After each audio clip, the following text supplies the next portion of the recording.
And we are live.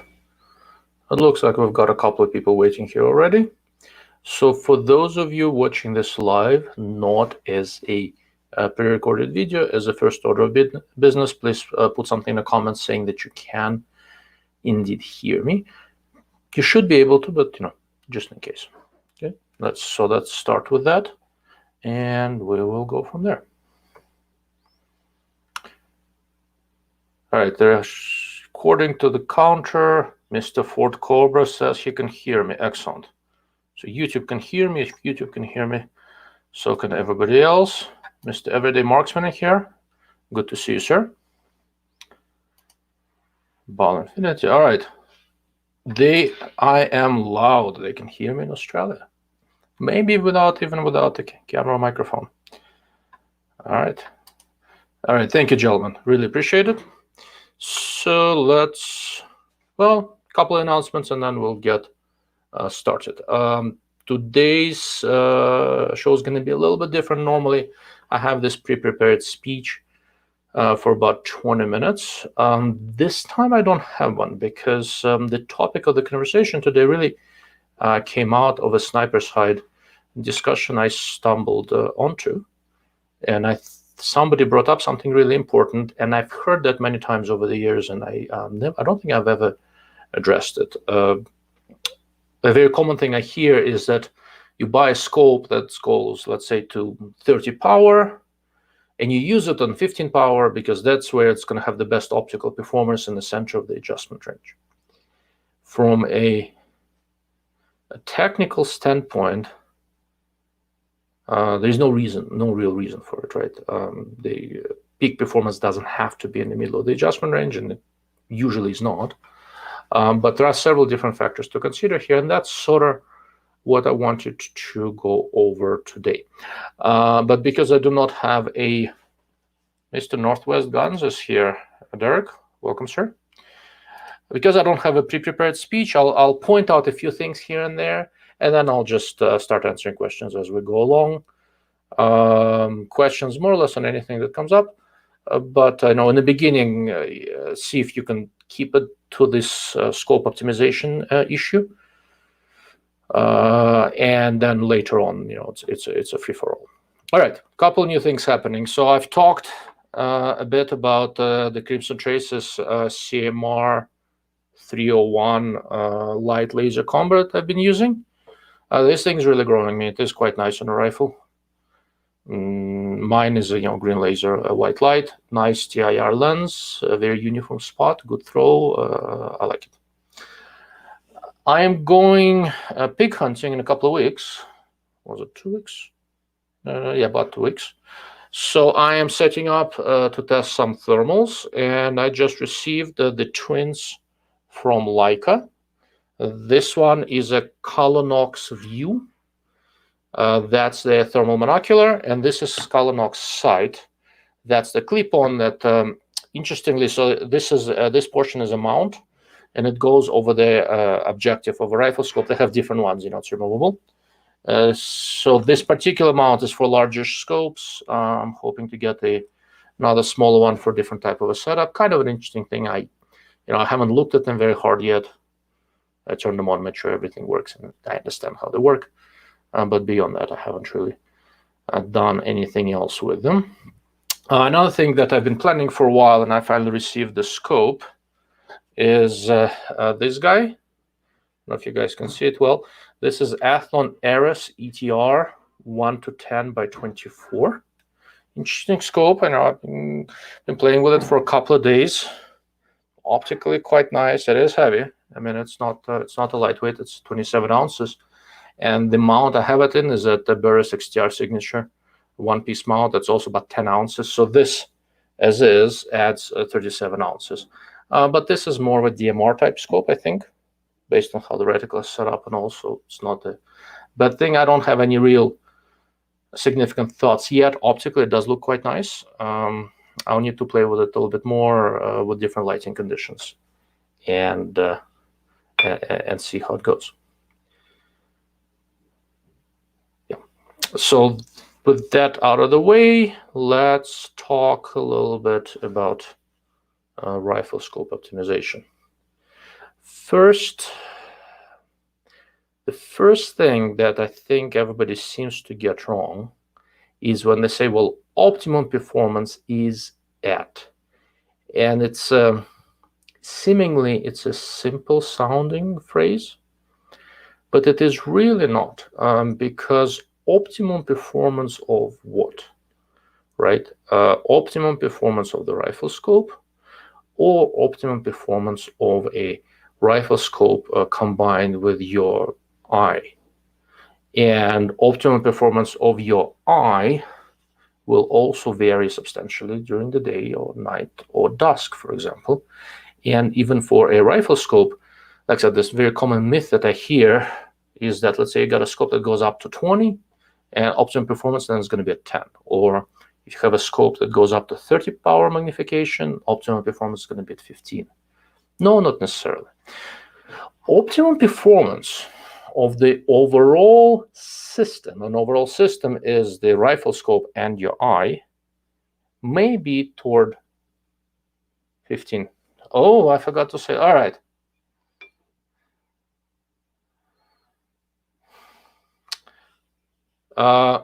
If you guess what this is, you get a t-shirt. Guess the booze item is a bag. I will give you a hint. I put a little bit of ice in it, so you can try to decide what kind of alcohol I would put ice into. This was in response to this gentleman. What kind of commie gulag alcohol we have today? On the topic, I'd assume that optimizing is subjective and complex based on what you want to do. Complex, yes. Subjective, no. It's measurable. And it's not only measurable. So measurable means you can do this, you can figure this out in a quantitative way. But if you get your eye behind the scope and find a combination of settings that seems to work best for you, that is also measurement. It's measurable. It's also measurement in a way, right? It's a very qualitative measurement, not a measurement nevertheless. But in this case, it can actually be measured if we're so inclined. But what I want to go over really, most important things that go into it more than anything else. All right, people started guessing. People started guessing what this is. So somebody, okay. Kvass. Kvass is a Russian non-alcoholic drink. This is alcoholic, and I don't like kvass, for the record. Mr. Manitou says it's Toilet Pruno 2021. I don't even want to guess what that is and why you think I'd be drinking that. Somebody is on board with Russian drinks, Samagon. Well, to be fair, Samagon can be a lot of things. So by Russian standards, this could be Samagon, but this is not from Russia.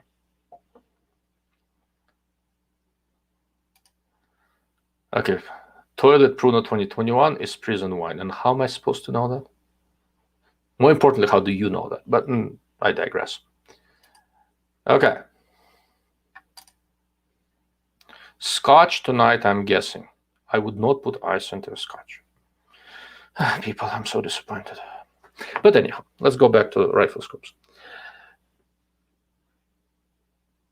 Yes, so the optimal optimization is a combination of what your eye can see and what your scope can produce. You know how oftentimes you run into a scope and you start taking it through different magnification settings, and you carefully tune it, make sure the eyepiece is set up correctly and all that. Then you notice that above certain magnification, the scope gets darker.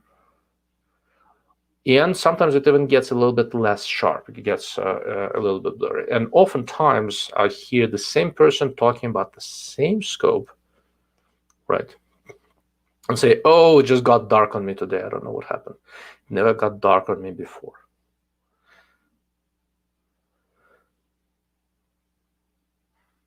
Okay. JB, I see your question. I'll address it a little bit later. Same scope can look darker on high magnification on one day than the rest. And a couple times I've run into it when I talk to people.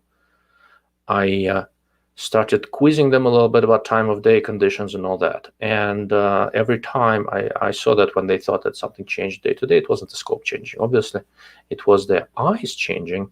And the way it was changing was interesting. On a bright sunny day when your eye pupil is at its smallest, the scope looked pretty good, because on high magnification, the exit pupil of the scope, right, gets fairly small. And if your eye pupil is substantially bigger, right, you can have all sorts of weird effects.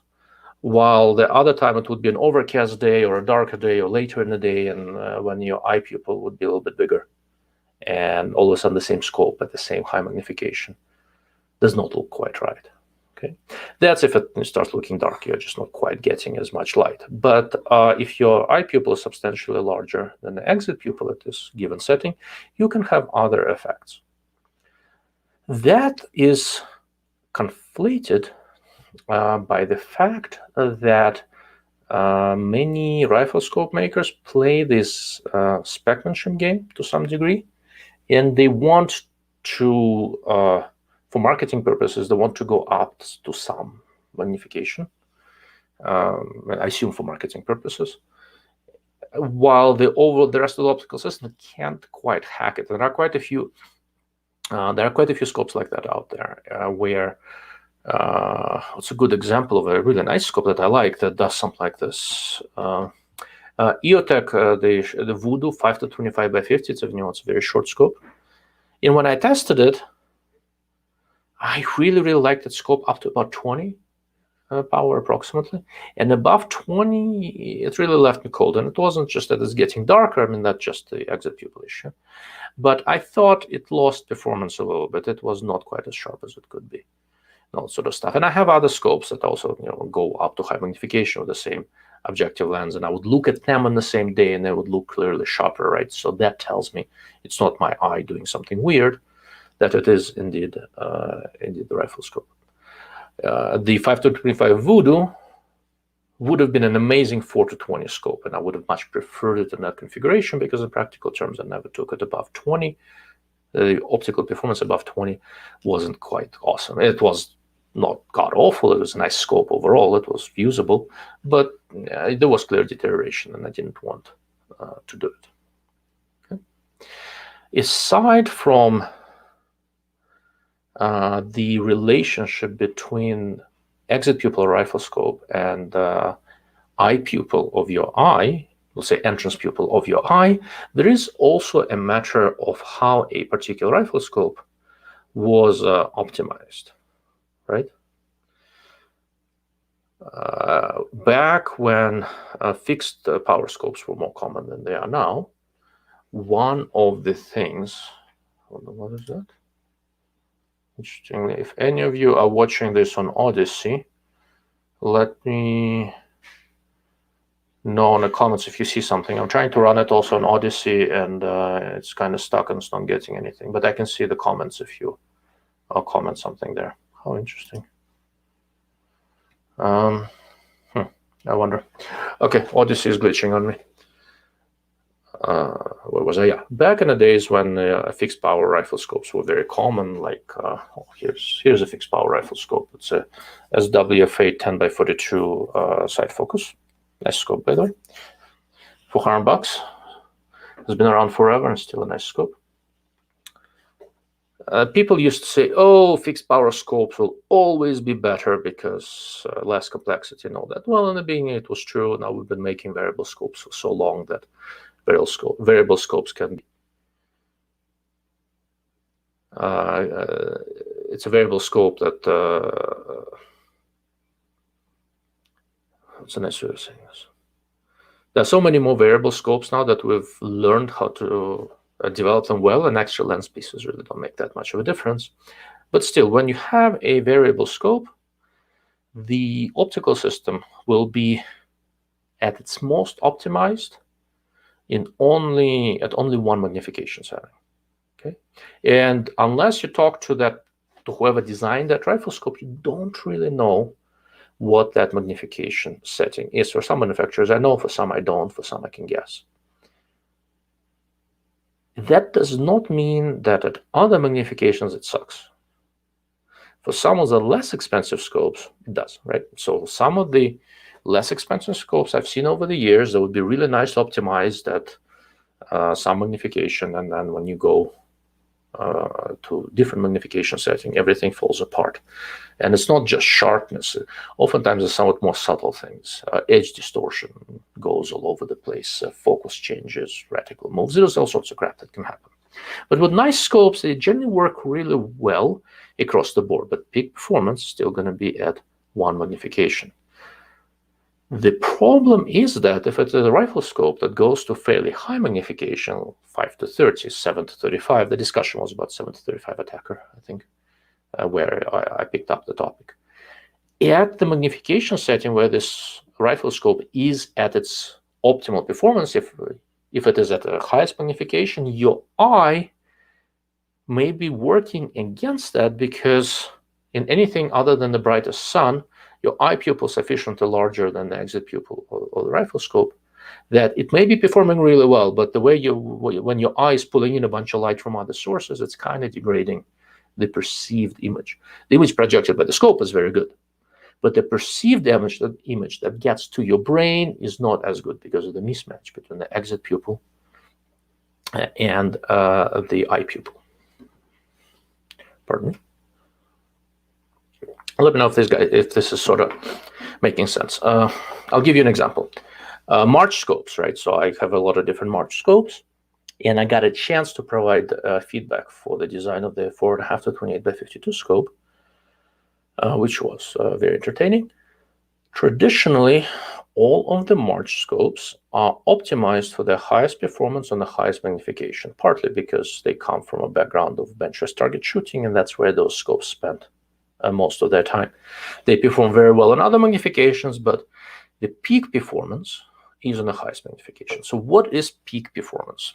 When you design an optical system, you can figure out what the theoretical upper limit of performance is, right? And optimization is a process that tries to get you as close to highest theoretical performance as possible, right? For simpler, let's say, objective lenses, we talk about the diffraction limit. Diffraction limit is the theoretical limit to how well this optical system can perform. For afocal systems, it's not quite like that. There are a few more things in play, but you can think about it in the same way. So traditionally, what March always used to do with all of their scopes, they would try to get them as perfectly optimized on highest magnification as possible, because that's arguably the most challenging part here. So that's one of the reasons why the objectives on March scopes are functionally diffraction limited. They're really, really nice because they worked so hard on the highest magnification. And then at other magnifications, the performance, while still very, very good, would not be quite as good. So when I got a chance to provide some feedback for a 4.5 to 28 by 52 rifle scope, for me, that's very, very interesting configuration. I wanted it to be optimized at the magnifications most practical shooting guys, steel plate guys, really, use without sacrificing too much performance on the highest magnification. And the range that I asked for was to have it optimized at 15 to 20 power, right? Just above the midpoint. Why? Because that's roughly where a lot of people spend a lot of time. I tend to shoot at slightly lower magnification usually, but I seem to be an anomaly. So I wanted it optimized between 15 and 20, and that's what I did. I think the peak of the performance is at 18 to 20 power on that rifle scope. And when I got to play with it, and I've spent quite a lot of time with it, I thought it was really, really good on 28. I didn't quite believe them, so I looked at it very, very carefully, and they're right. If you scale by magnification and look at it very, very carefully, look at edge sharpness and a few other things, it does perform at its best in the 18 to 20 magnification range, with a very, very slight roll-off at 28. A roll-off that I think I can see with my eye because I kind of know what I'm looking for, but I am not so sure. But there is that roll-off. And there is a little bit of the roll-off at the lower magnification, but once again, it's a nice scope. It's a fancy, expensive scope, so they did a good job with it, right? And with most other higher-end designs, we're probably looking at something along these same lines. And I don't really know which scope exactly is optimized and where.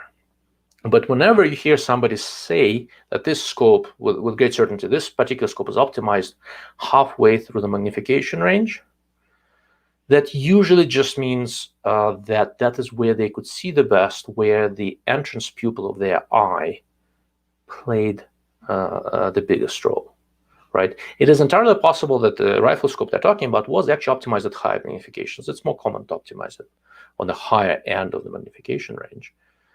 It's entirely possible that the optical performance was actually better on high magnification, but they could see better under those conditions. The way their eye pupil was, the way their eye was optimized, they could see better on a lower magnification than the optical performance maximum for that particular design. Okay. All right. So that's kind of the thing that I wanted to start with. There is more to it than that. This is a very, very top-level view. Then you can talk about coatings and color balance, and some scopes look warmer and some scopes look colder. We can talk about different optical characteristics, right? So some designs really emphasize resolution, others really push contrast. And, like traditionally, for example, for bench rest daytime shooting, there is some benefit at known distances. There is some benefit at optimizing resolution to some degree, right? While for designs that are used more dusk dawn at night or in really crappy air conditions, you want to look at other things. You want to look at the depth of field, and you want to look at contrast and micro contrast, and you may want to sacrifice a little bit of resolution, right, to get that contrast, because under odd lighting conditions, this little bit of ability to see and resolve color tones better actually helps you see the image. It may not necessarily be a sharper image, but it looks sharper to your brain because of how our brain processes color and subtle tonal variations. It was I keep on coming back to this. Some years ago, my buddy Will and I, Will has been on the podcast with me a couple of times. He's a PRS and RL shooter and a good shooter. We had on my tripod fixture, we had a bunch of scopes set up, right? And at closer distances, it was generally very hard to tell the difference, but Tangent, Z-Comp, Schmidt and Minox pulled away from. I also had the Leupold Mark V and Colors there, and between those, Minox, Z-Comp, and Tangent were a little bit better than the Schmidt I had at the time, although the four were very close. And as the day warmed up and the air conditions got worse, as we started looking at things a little bit further, Tangent pulled away a little bit from the competition because digging through Mirage, it was a little bit better than others. Now, none of the differences were big. It's very hard to choose between Tangent and Z-Comp. But ultimately, ZCO out-resolves the Tangent a little bit. And Tangent has a little bit better micro contrast and color rendition, and a little bit better depth of field. And in really, really crappy atmospheric conditions, that actually helps you. I hope that makes sense. Okay, give me a moment, guys. I need to blow my nose. I'm recovering from another crazy virus, and I don't want you all to listen to it, so I'll go mute.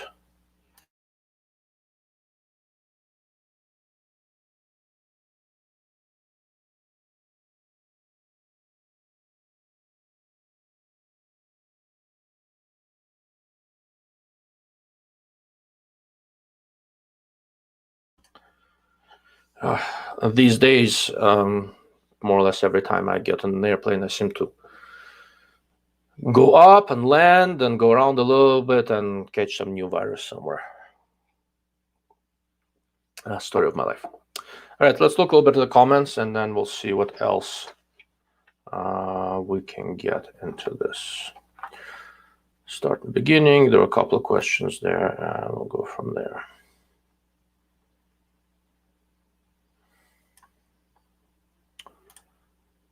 Okay, JB, is that Athlon 1 to 10 similar in quality glass illumination? 1X is a Swampbox Arrowhead 1 to 10 from your initial viewing. It's a very different beast. This is not the Helios, this is the Ares ETR, so it's a front focal plane design.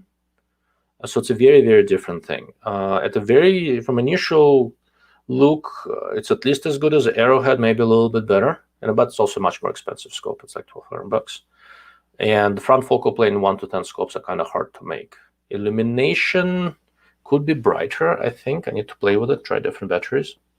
But otherwise, it's a very, very different design. So it's not really in competition with the Arrowhead. They're kind of different flavors.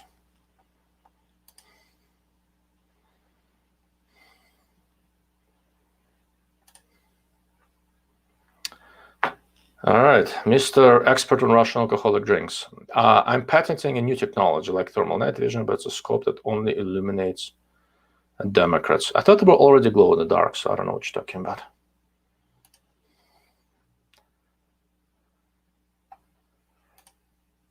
I'm guessing it's a fruit liqueur of some sort. That is correct. It started life as a fruit. I'm enjoying Glenmorangie Quinta Ruban at the moment. Nice choice.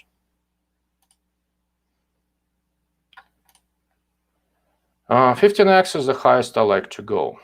It's generally a good policy. Part of that same discussion on the HIDE was why would you go with a 7 to 35, let's say over 5 to 25, if you almost never go through 15? And that's when somebody said, oh, it performs best in the middle of its magnification range, which is not necessarily. It can be correct, doesn't have to be. When I shoot, I don't go above 15 very much. Sometimes for low development off the bench or pro, something like that. But by and large, I don't. I do like to have a little bit extra magnification available, at least on the larger guns, to look at the conditions, to get a better look at the mirage, to look at the wind, to basically explore what I'm looking at. And there, high magnification oftentimes is helpful. But for shooting, I tend to go a little bit lower, 12 to 15 power. And the reason is simple. I'm not a particularly good shot, and I'm not the steadiest guy in the world. What I need to dial up magnification as high as I can go without my heartbeat and all that being visible in the movement of the reticle, so that I don't start subconsciously correcting for it and screwing things up.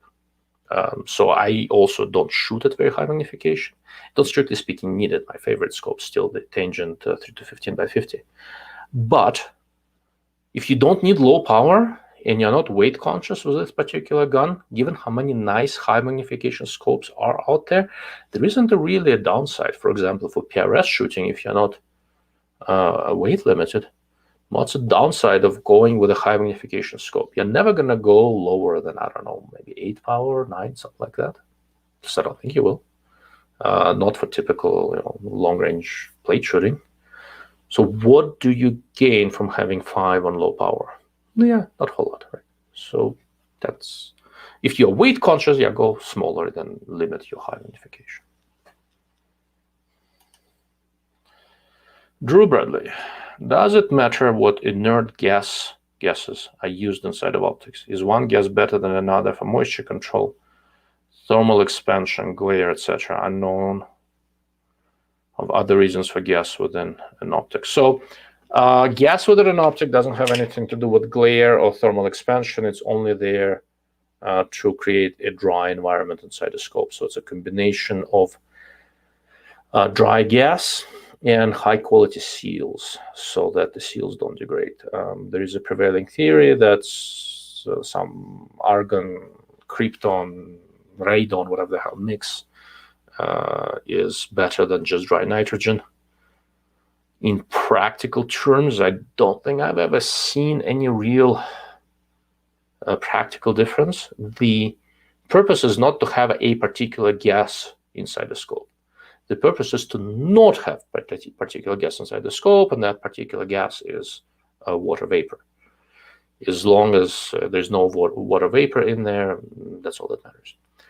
Argon-krypton combination seems to be the gas field du jour. Theoretically, maybe it makes a difference.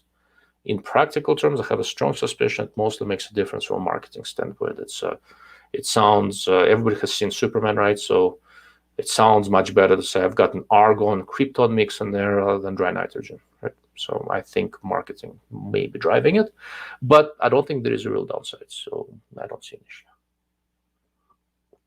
From an optical performance standpoint, whatever gas it is, the scope is filled with makes no difference.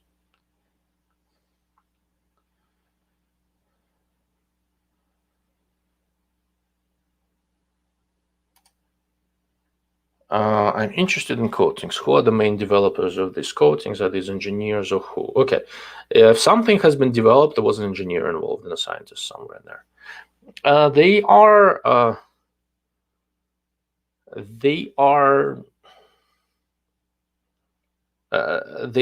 So normal coatings these days, modern coatings, are many layers. They are deposited in what's called deposition chambers. So it's kind of a semiconductor type technology, sort of. So because you have to control the layer thicknesses very precisely and all that, and it's basically material science. Some combination of material science, yeah, pretty much. Just material science engineering. So that's pretty much that.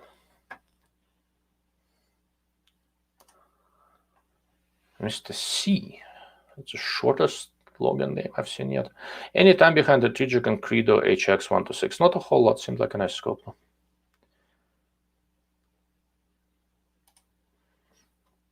Drew, I would say that is not a virus versus sinus irritation from the pressure change of the airplane and the misted antibacterial spray that they mix into the air exchange system on the airplane. I have allergies to stuff, so I am prone to sinus infections, but then when I get sick, I get properly sick with these are various cold type viruses. I get head colds a lot because it usually starts, I have allergies, I get sinus infection, and my immune system drops, and then I come down with some crazy virus. And what happens on an airplane, you go up, the atmosphere is really, really dry, the inside of your nose dries out and cracks, and that's how the virus gets in. Mr. Morano, I use 4.5 to 30 for my long-range 300 Win Mag. I shoot at 14 to 16, but target ID spot at 25-30. Bingo. It's more or less what I do. Megagut. Why do manufacturers no longer size reticle to the magnification? It seems daft to put the same fine reticle in a 3 to 15 as you do into a 5 to 25. The EBR2C in the 3 to 15 was much better suited than the 7C. I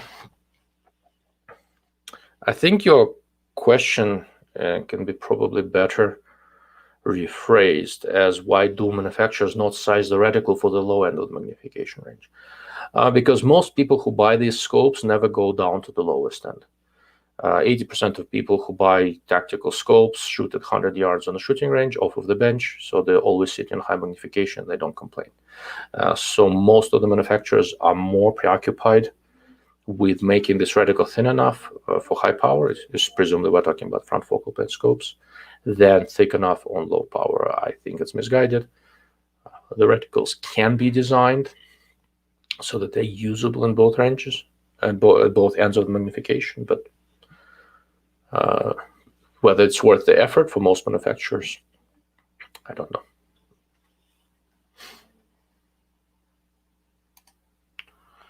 Mr. Morano, 500 to 1,000 yards. I really enjoy the primary arms GLX Photo 16 on my Air 308 AR10. I can dial or use the BDC reticle. Really love this scope for tactical shooting. Yeah, it's a nice scope. It's a nice reticle. I can see why you like it. And the magnification range is, like I said, is perfectly reasonable. I do a lot of shooting with a 3 to 15. And I have a lot of different scopes here, right? So there are a lot of options.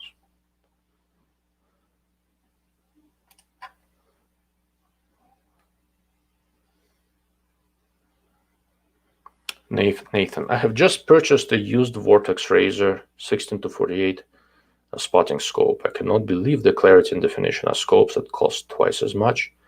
That much better. They're not that much better, but they are appreciably better. So with the Razor, you're kind of right now on the high end of the sweet spot for spotting scope performance. One of the reasons you see so well with a spotting scope is that I have a spotting scope here. I do. Let me show you something. Hold on.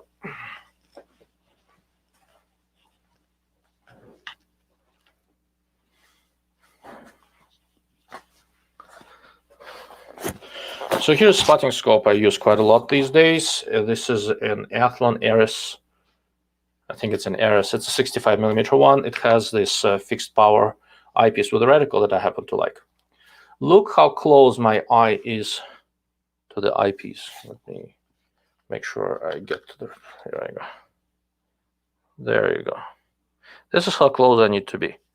What that means is that the eyepiece forms much wider field of view, and at same magnification, a spotting scope will offer much wider apparent field of view, right? Simply because they can have a short eye relief, they don't need to deal with recoil. In a conventional scope, let's say similar magnification, this is a March 5-42. This is where my eye needs to be for this scope. What magnification, right? Right. See how much further I am? So the eyepiece covers a lot less of the natural field of view of my eye. Why does that matter?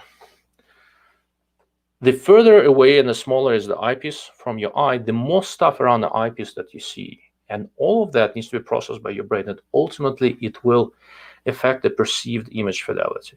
So the razor you got is not only is it a nice spotting scope, but also because it's closer to your eye, it looks better than it would in a riflescope form. If you say you get a razor riflescope and a razor spotting scope, and let's assume they are built to the same rough optical quality, put them on the same magnification, you will see better with the spotting scope. It'll look like it has much better image quality.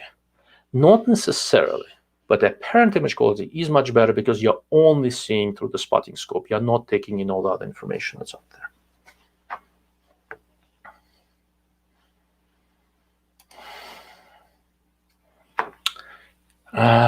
Marano, I just bought the GLX Photo 16 for my father's AR-10. What do you think about that GLX Photo 16 DLO? You know, I haven't spent a whole lot of time with it. I have a 2.5 to 10x44 here that I like. I've seen the GLX Photo 16, but not a ton of time. I know where it's made, so I'm sort of familiar with the base design. It seems like a very competent scope, but I have not spent enough time with it to really form any strong conclusions.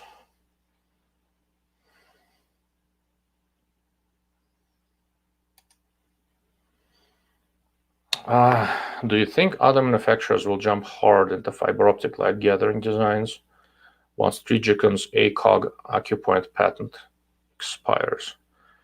Honestly, I thought the patent already expired, but the answer is no. I don't think anybody.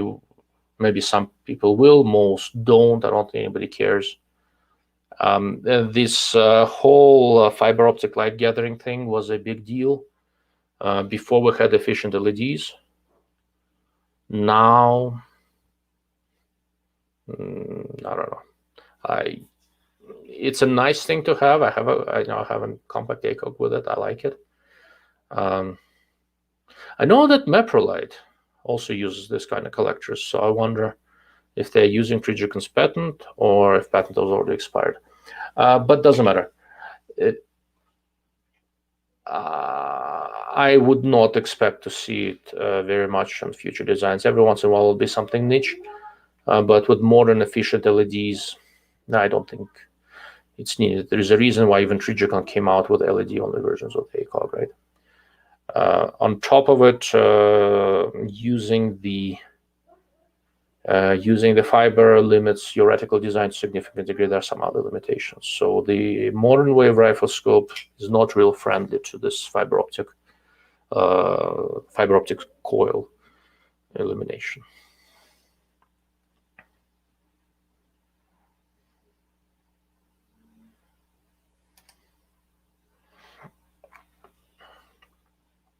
Would be nice if primary arms came out with GLX LPV 1 to 6 or 1 to 8. 21 ounces or less in SFP. I'd be happy for slightly higher quality. Well, I mean, it depends on how much it costs, right? It's a very, very hard market to jump into, honestly. And more on the GLX. The GLX is awesome, but disappointing that they sacrificed on parallax compared to the cheaper SLX. For those who are not terribly familiar with primary arms, SLX used to be silver, GLX gold, PLX platinum. The PLX scopes are Japan, GLX either Philippines or China, SLX is China. The specific GLX rifle scopes that they're talking about there are Filipino-made scopes. So I'm not sure what you mean when you say that the parallax on GLX is not as good as an SLX. Please, could you clarify what exactly you mean? I'm not 100% certain. Yeah, I'll be damned. I actually caught up with the comments within the first 40 minutes. That is essentially unheard of. Wow. All right, while more comments accumulate, I want to go back a little bit onto this whole Riflescope optimization business. And we touched a little bit on the coatings. And I want to talk a little, I can expound a little bit on that. So when everybody says coatings for riflescopes, for conventional riflescopes, not prismatics, when everybody says coatings, what they mean is anti-reflection coatings, coatings that minimize the reflections on the glass-to-air interface.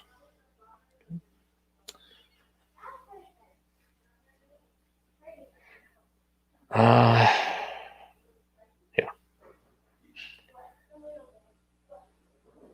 Everybody likes to quote overall light transmission figures and say that this scope delivers more light. In principle, yeah, with better coatings, you can potentially deliver more light. The problem is that for a direct view optic, it doesn't matter a ton because of the way we see. If it's 5-6% difference in light transmission, it really doesn't matter.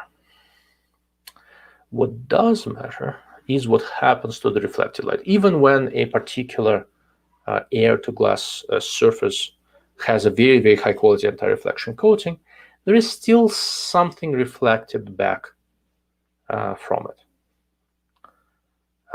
Where is that reflected light going to go? Even if it's not a huge amount of reflected light, if it is not properly dampened, baffled, absorbed somewhere on the side of the scope tube, it can significantly degrade the perceived image quality. Okay. So that's kind of one of the bigger deals with anti-reflection coatings. Another is that you can use anti-reflection coatings to modulate the type of a color temperature of the image. Some riflescopes have this slightly warm tint. Everything looks slightly warmer, a little bit yellowish, oranges. Some have cold tint, right? Everything looks a little bit bluer and stuff like that. And some are neutral. If a particular riflescope has a very strong color cast, the overall light transmission is very likely actually lower because it's a passive device. It can't amplify anything. So if you are seeing something as warm, that basically means that a little bit on the blue end of the spectrum was blocked, and that's what makes everything look warm. And when you see everything as bluish, coldish, then something on the red end of the spectrum got a little bit blocked, a little bit diminished. But once again, what does it mean blocked? Blocked means something got reflected somewhere, and hopefully it is getting dampened well. Between the different color balances, a lot of it is personal preference. Some people just prefer a warmer image. Our eyes During the regular day, if you're looking for the ultimate sharpness, a slightly warmer image will generally look a little bit sharper just because of how we process things using our day vision. But during our night vision for night adapted eyes, when we see in black and white, we actually are a lot more sensitive to the blue. And oftentimes that makes a bigger difference. Historically, for example, Zeiss coatings, earlier coatings, tended more to the bluish side. Swarovski tended more to the warmish side because it was more, for bird daylight stuff and stuff like that. Nowadays, everybody is really sitting close to neutral or very, very slightly warmer. There are very, very few manufacturers that are still doing slightly bluish stuff. And there are a few specialized coatings that suppress some colors to make the natural greens and browns stand out. Steiner does this, and for hunters, that actually makes a difference. And for scopes like that, ultimately, you can say they're not well optimized because the light transmission is lower. But light transmission at the colors you want to see if you're a hunter is just as good. Everything else got slightly suppressed, so you see particular things better. So when you talk about optimized coatings, that becomes an even trickier conversation, because unless you know somebody on the inside of a company, you really don't know what they wanted to optimize those coatings for. And some companies are real specialists in the Steiner, Optic, a few others. They really do a lot of stuff with coatings. But for most manufacturers that don't do coatings, don't do anything particularly strange or sophisticated. They're just trying to make it neutral and transmit as much as possible. That's essentially it. All right, let's see what kind of comments have accumulated.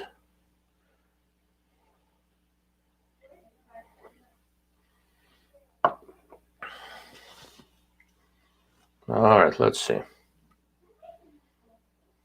Okay, there's answer to my question. The SLX could focus closer. I think it was 15 or 10 yards. Seems like GLX is 30 to 50 minimum. Yeah, they're built by different factors. GLX is from Philippines, and that design originally was 50-yard minimum. They may have made some modifications since, but I don't really know with any sort of certainty. The SLX design, when it was originally made, that's a Chinese design. There were several different versions of it, but the original system, as I recall, was also intended for air guns, so they made a very close parallax adjustment available.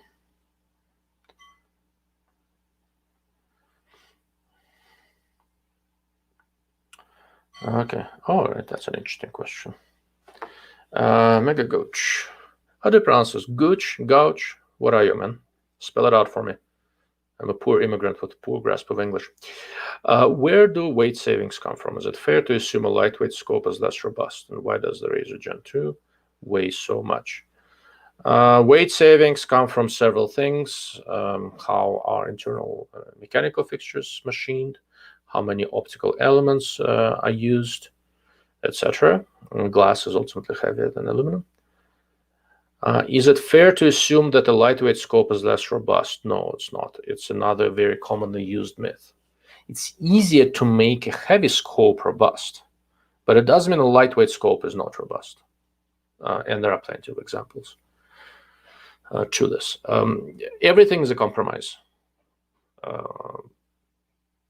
You want wide field of view, you need to use larger optics. Things get heavier. You want ultra high optical performance, you may have to add lens elements. Each lens element needs to be held in place. Some need to be moved. You want a very high magnification ratio. You have 2 telescoping tubes moving a bunch of stuff. For all of that to be robust, it needs to be fairly heavy.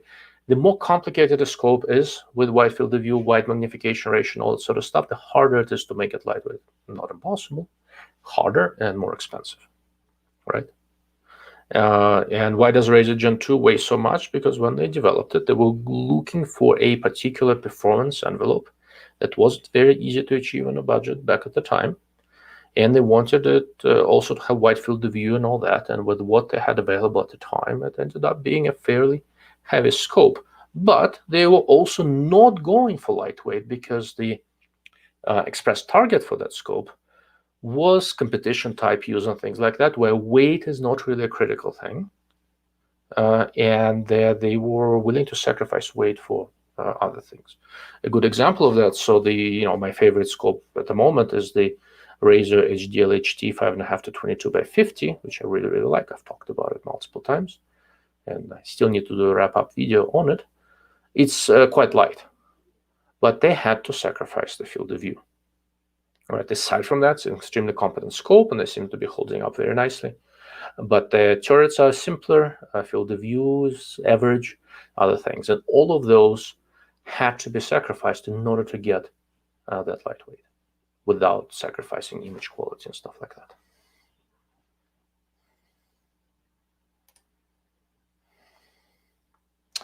How much are you familiar with night optics like military, not those cheaper hunting optics?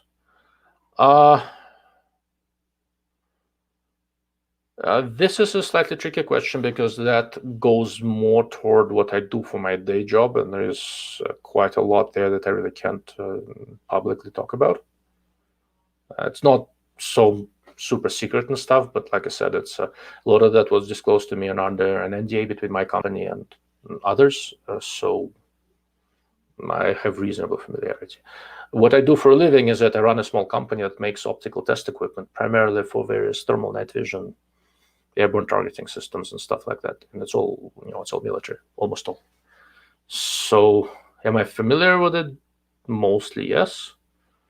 Can I talk about it? Oh, that's on a case-by-case basis. Okay, so there's further discussion there on different PA reticles. I don't really have an opinion on that one. Okay. Do you suppose Element Optics will ever risk the capital to start a spotting scope production line? Being they are a fairly new optics company, that would be risky with a kind of flooded market. I don't know. I don't really have any insight into that. If there is demand, I'm sure they can do it. It's not hard. Doesn't need to be a new production line. If I was them, I would be in no rush to do a spotting scope. I think there are other things they should be doing first. But will they ever do it? Yeah, I wouldn't put it past them. Why not? And they're smart people. They're looking at the market. They're talking to their customers. If there's demand, I'm sure they'll do it. Okay. All right. The mystery has been solved. It's Mega Gooch. Very good. Drew, speaking of weight, to go along with my gas type question earlier, helium gas filled rifle scope to make it 0.001 gram lighter. Hey, it all adds up. Well, what can I tell you? Yeah, it'll make it 0.0000 gram lighter. The basic problem with helium, though, is it leaks through standard seals very nicely. You actually use it for leak testing.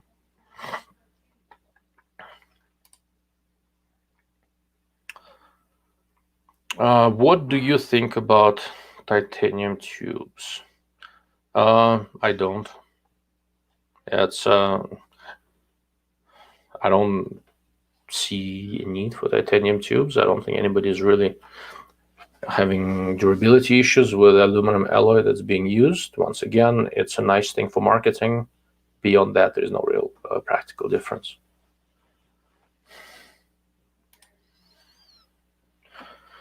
That's a good question. Are the $300 AR mounts like Geissele Badger Scalar that much better than the $150 to $200 mounts like ADM Midwest? It depends on what you're looking for. If you're looking for something that does more like system type stuff, for example, well, let's talk about brands you like. So Geissele, I like Geissele. Geissele makes nice stuff. They're famous. So is it worth 300 something bucks? I don't know. I probably wouldn't pay that. But if I found one on discount, they're nicely made. I think they're well machined. Badger is one of my favorite manufacturers, and with Badger to go past 300, you're looking at the condition 1 mount, and there it might be worth it because it's not just a mount, it's a system, right? it's a mount which by itself is very light. It's one of the lighter ones out there, which makes it interesting for me. I think the 34 millimeter mount with 20 MOA slope is 5 ounces, which is very light for a mount of this type that's as stiff as that one. But you can also add little appendages to it to set up an offset red dot and stuff like that, right? So for a system type mount, it's maybe worth it. Scalar, I'm not a huge fan of. They're really pretty. A lot of people like them. They, the way they do rings, I don't like. There's that hinge there. I can't imagine how that's a good idea. And on top of it, the way at least the last ScalarWorks mount that I have seen, the way they did the clamp, it's a Picatinny clamp. It's not a Stanag clamp. Picatinny means it squeezes the rail from the sides. Stanag clamp pulls the mount down onto the rail, so onto the flat. Different datum surfaces defined.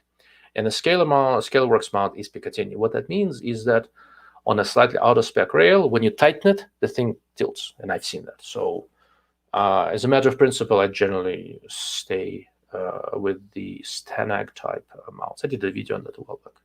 Admittedly, it was a while ago. With the $150 to $200 mounts, if you're just looking for a regular mount without adding a bunch of other stuff on it, a couple of $100 is a good price range, and there are several good options. I happen to be not a huge fan of the ADM for the most part. Now they've made different ones. I don't like the vertically split rings, aside from the fact that they squeeze the scope tube asymmetrically. Also, whenever you see somebody's mount where they skeletonize the mount halves, you know for a fact that they are trying to make it look pretty rather than be better. Ordinarily, making it look pretty is not necessarily a bad thing, but in this case, they are sacrificing the surface area that should be maintaining contact with the tube to make it more stable. I just don't like it. So in order to have the same clamping power with all the skeletonized ring halves, you have to tighten it harder, deform the scope tube more, and yada, yada, yada, yada. I just don't think it's a good idea. They do have a nice QD lever, but I don't use QD mounts so that much. Midwest is perfectly reasonable. There are several, like Vortex Precision mount made by Sequence for them, and the Sequence MXM is a perfectly reasonable mount. There's a good number of mounts in a couple of $100 range that seem to be quite good. And if you're just looking for a regular non-QD normal mount, there are a few options out there. Badger Unimount, not a condition on the Unimount, is in the $180 to $200 range for the most part, maybe $210. That's easily one of my favorites if you just need a nice sturdy stiff mount. So unless you're looking for something that mounts a ton of different accessories, I would not go more than a couple of $100.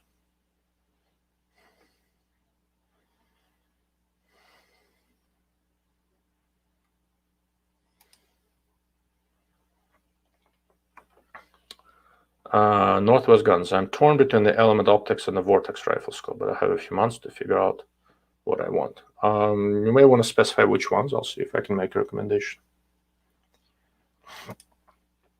Banana Robot.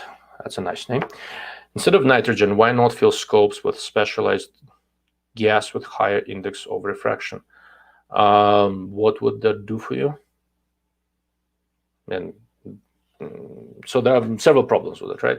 One is that if you have a gas with high index of refraction, that actually makes it worse because now the same lens curvatures will reflect light differently. It's going to be different at every interface, and you need much more extreme optical surfaces because of lower difference between the index of refraction of gas and glass. Another one, if it slowly leaks out and everything slowly leaks and gets replaced with, let's say, dry air or whatever else, some other gas, what will happen is that as it slowly leaks out, the index of refraction of the gas inside the scope keeps on changing, and your riflescope is no longer optimized, right? So you want to fill it with something that has the same index of refraction as air, effectively.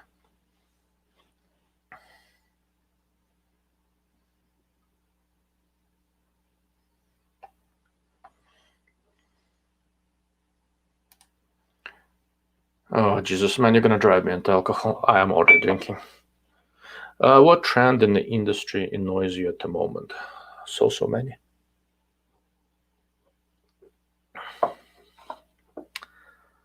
I don't know.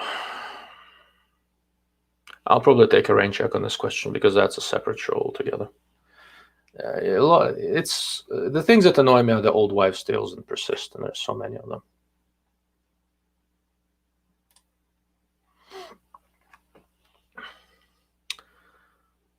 So my point is for shooting at night, looking at military night vision optics that are available on civilian market. Case-by-case basis, bring up a specific one if I'm familiar with it. I may be able to comment, but the stuff that I work with is not available in the civilian market and will never be available in the civilian market.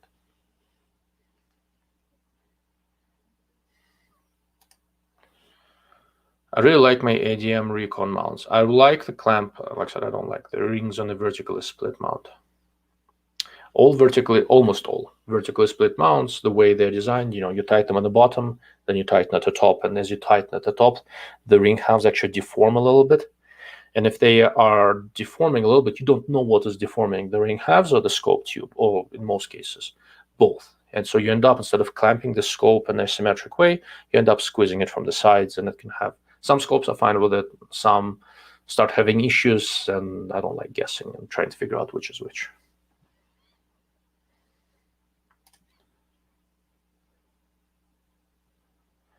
Have you had a look at the Gen 2 Athlon Helios line yet, specifically the 40-20x50?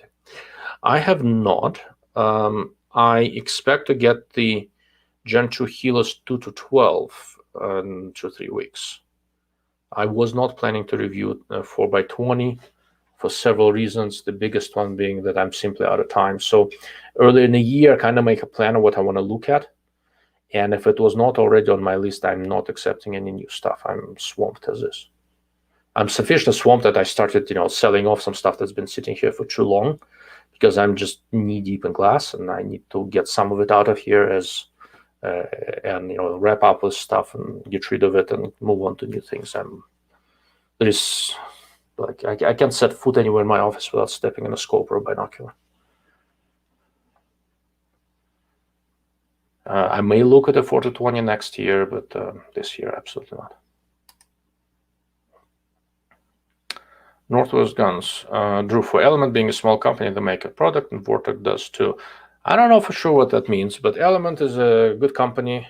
They have some muscle behind them with FX, although obviously not the size of Vortex. Nobody is.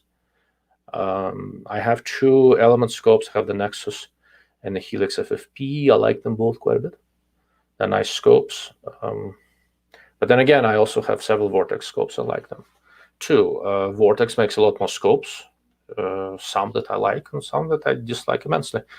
So it really comes down to which specific models are you looking at. Seekins MXM is probably the best for the money. The best is arguable, but it's definitely up there. But the Seekins, Badger, Unimount, a few others here and there are really offer a lot for what you pay.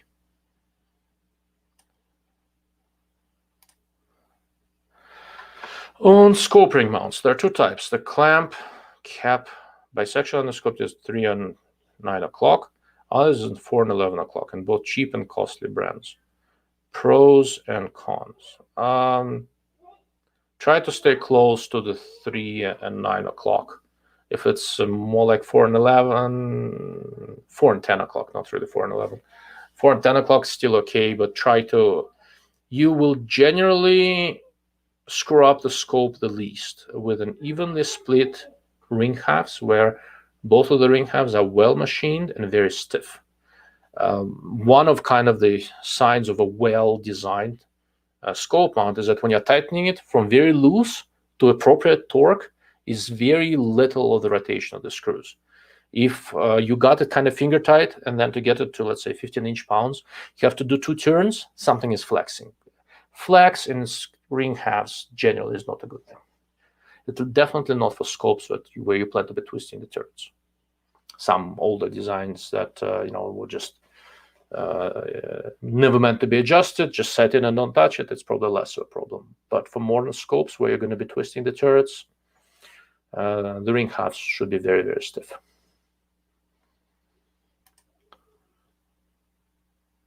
Mr. A. Sprater, greetings. I love the detailed vids. Well, thank you, sir.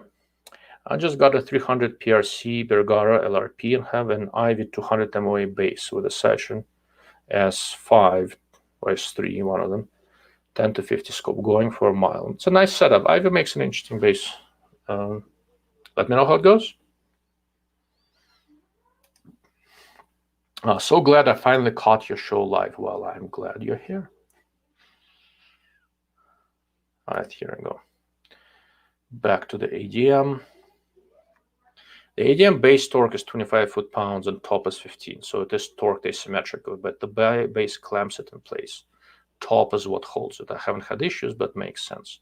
So what makes it asymmetric is not the torque so much. On the base, you basically torque it down to this center divider. Okay, guys, could you give me one moment? There's something not working with my son's math class. I apologize. I will be right back.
Okay, gentlemen, I apologize. My son is in an online math class right now because American education system sucks.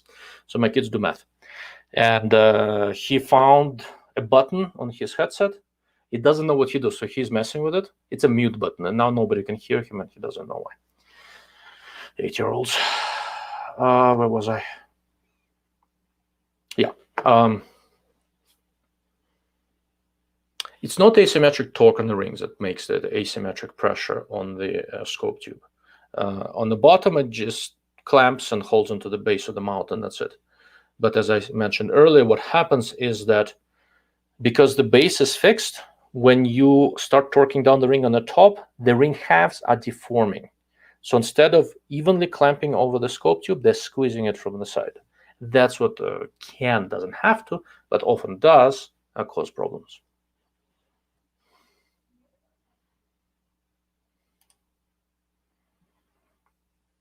Mr. Banana Robot was thinking that matching index of refraction of glass would reduce a whole bunch of surface interfaces and hence reflections. Yes, it would. So it wouldn't reduce reflections, but also it would be like looking through a window. So the way a rifle scope works, you have a curved lens surface, and when the light goes through it, because of the angle with which it impacts the surface and the difference between indices of refraction to sides, that's how it changes direction. If you don't have a difference in index of refraction at two sides of the interface, it's not really going to be changing direction nearly as much. It needs to hit an interface somewhere, right, where there's an angle. So your design is really going to get screwed up. Okay.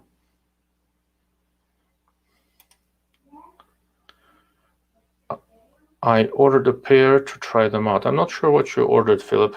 I may have missed the discussion further up. Okay, something else happening with my son's math. I'm sorry, guys. Please give me a moment.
For the love of God, I really apologize.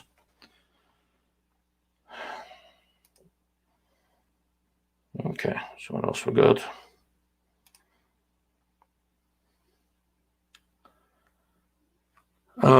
Seems to be more of these electronic gaming reticle type scopes entering the market, like the SIG BDX and Swarovski DS. Do you think they are the future, or the old, more mechanical type scopes? I think ultimate electronics is the future, right? So we'll see more and more digital rifle scopes and electro-optic ones, right, with some laser rangefinder integration, stuff like that. But I think the conventional optomechanical scopes are not going away anytime soon.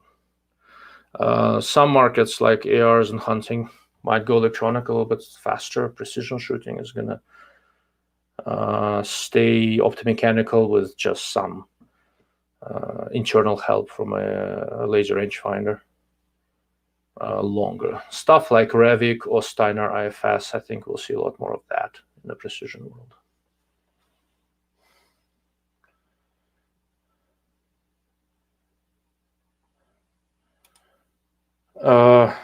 Any of them April move yet? Yeah, somebody bought the Foresight.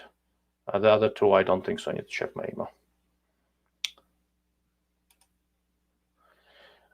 Do you have experience with Hawk binoculars? Seems to have good reviews in Europe and the UK. The high-end stuff, yeah, the Frontiers, and there was something else, don't remember what it was. It was a nice binocular. I had good luck with higher-end Hawk binoculars.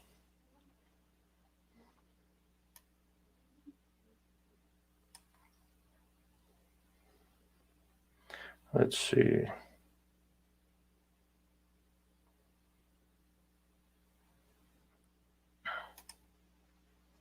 PVS 14 and AGM and VG40. Well, I mean, those are not very military, sort of military. Yeah, they work fine. They're not, they're reasonable.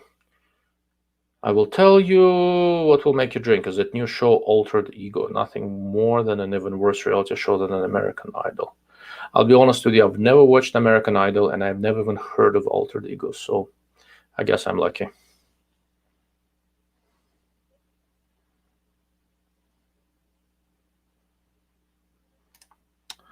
All right, Mr. Prater, I've been running a 6-arc gasser with Valdada 16x fixed with 105s at 2600. I can get to 100 from 100 to 1K with only holds, no dialing. Yeah, sounds reasonable. And that's a good magnification for precision stuff and fixed power.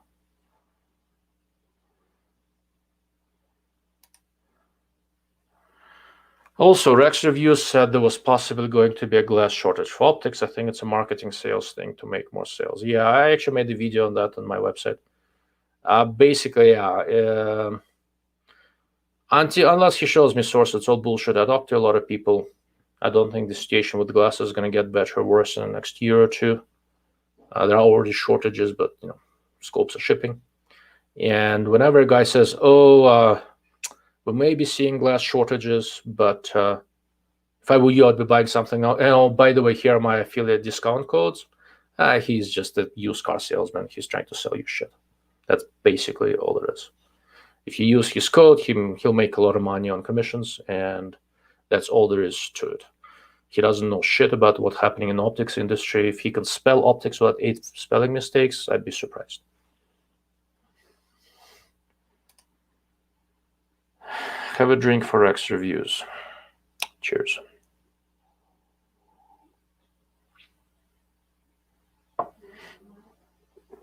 He said, I'm tired of the ADM fanboy, I'm out of here. No, like I said, my son in math class is having technical difficulties. And one of my lights died. And it's back on. You may imagine that.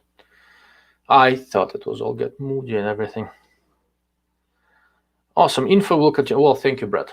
Good to see you here. Hope you keep on coming. I do this live thing every couple of weeks, and I try to squeeze in an occasional pre-prepared video here and there.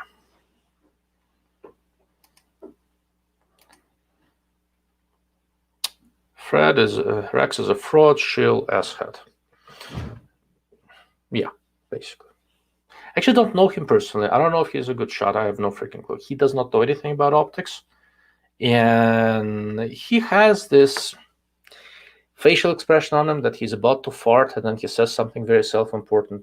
People seem to buy it. He was one of the first on the YouTube to talk about guns and precision and stuff like that. From what I can tell, he has no precision, no real background in long-range shooting or precision or competitive, anything like that. So I don't know. But I have not watched any of his gun videos. I watched a couple of his optics videos. As far as optics go, he can't tell his ass from an elbow. Mr. C. Appreciate the info on the AR mounts. Trying to move off of cheaper WFA mounts for my fighting rigs. Don't feel so bad about going with AD Delta mount, horizontally split, and the Midwest mount now. Yeah, so ADM horizontally split mount, best I can tell, is perfectly reasonable. Midwest mounts are quite nice. I've used a few. I will say this, unless this is an optic where you fully intend to be frequently removing the optic, I would not go with QD levers. Generally, some sort of a permanently fixed mount with the, like the usual, these half-inch nuts or whatever.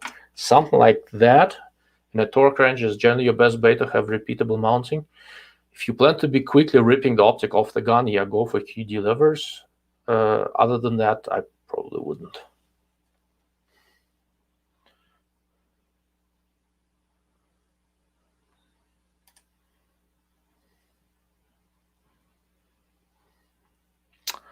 Aspirator. So pros and cons of just using holds versus dialing from 100 to 1K with 6 arc in known distance target shooting. I have been using Valdata 16X, no dialing.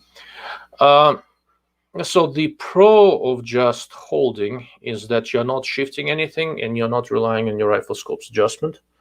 And with many Valdata Riflescopes, it's a good idea to not rely on the repeatability of the adjustment. Some are excellent and some are crap, and they just had so many quality control issues over the years that I just stopped looking at them. It's one of the reasons. The downside of using reticle holds as opposed to dialing is that, especially at longer distances, you can get better granularity of your adjustment with dialing. So it really depends on how fine of an adjustment you need. The way I shoot, within 3 milliradian or so, I tend to hold. So within 500-600 yards, 400 to 600 yards, excuse me, depending on the cartridge, I tend to hold with the reticle. Beyond that, I tend to dial. There are some exceptions to that. For example, on DMR type scopes, I just hold. But for precision type stuff, I do a combination of holding and dialing. Partly because of the granularity of the adjustment, partly because I prefer to be aiming, given a choice, with the part of the image that's toward the center. It's a little bit more natural to be aiming near the center of the field of view. And also that's where you generally have better optical quality.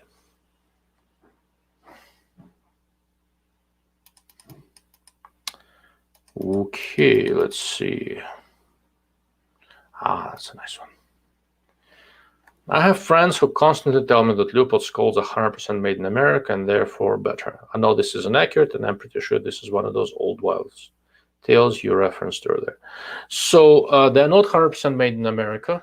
That's one. All of the optics come from Asia somewhere, depending on the product, Japan or Korea or China, whatever else. Having them made in America does not make them better. Leupold higher end scopes are quite nice. I really like the Mark Vs and the VX5 and VX6.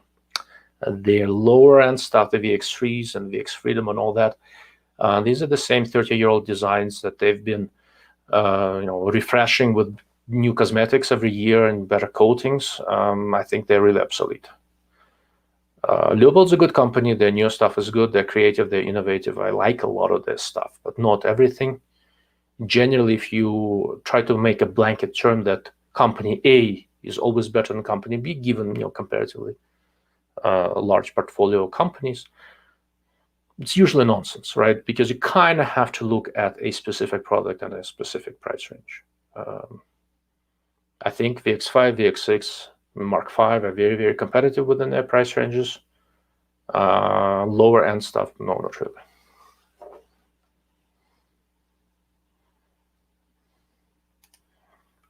Family first, yeah. Thank you. Thank you, guys. I apologize about that, but there is no way in the modern world where being better at math is not going to be good for him, so he has to do it. Don't misunderstand me, he can claim technical difficulty just to weasel out of the class. I can't just let him go run around because I'm busy. I have to drop whatever I'm doing and go make sure that he is indeed in the class. Electronic scopes will just make shooters dumber and more reliant on technology. More reliant on technology. Yeah. Dumber, I don't know. I think it depends on the shooter. People who want to do it will figure it out regardless of what they use. People who don't, who are doing it just for a little bit without any real interest, yeah, it's not going to make them better or worse. So I don't know.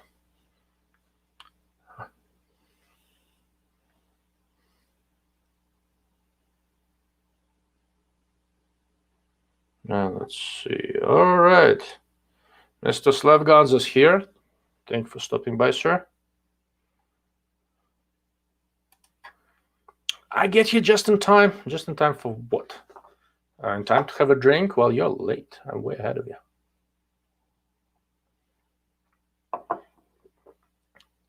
Mr. Lee Tintle, good to see you here, sir.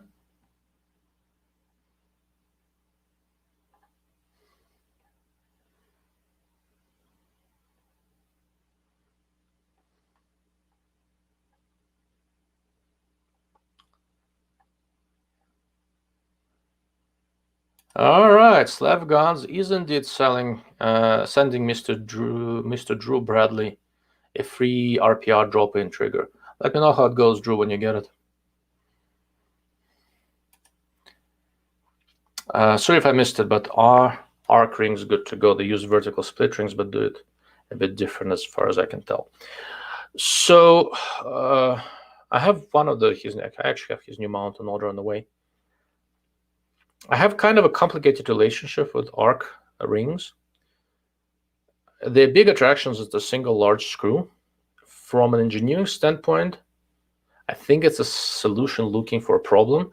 It doesn't have the same issues as conventional vertically split rings because he's got the bottom half of the rings that's solid, and then there are two quarter rings, if you wish, quarter of a circle arc rings that are on hinges and they are held together by one nut.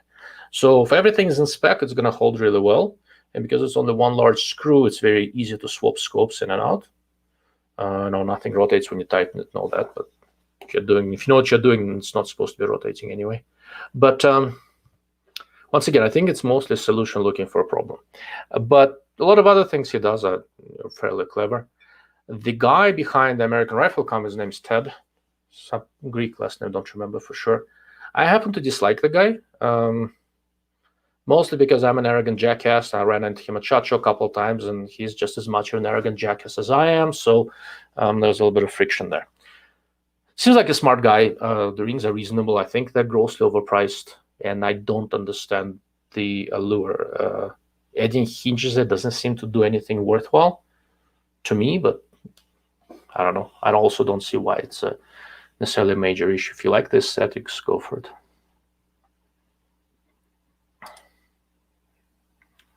Yes, TRX seems to either be selling primary arms, Athlon, or Arc and SH2. When he said the RSATR had SMB quality glass and tracking, I started scratching my head. He also said that Arc and SH4 was so good that if you have this, you don't need a Schmidt and Bender. It's actually a nice scope.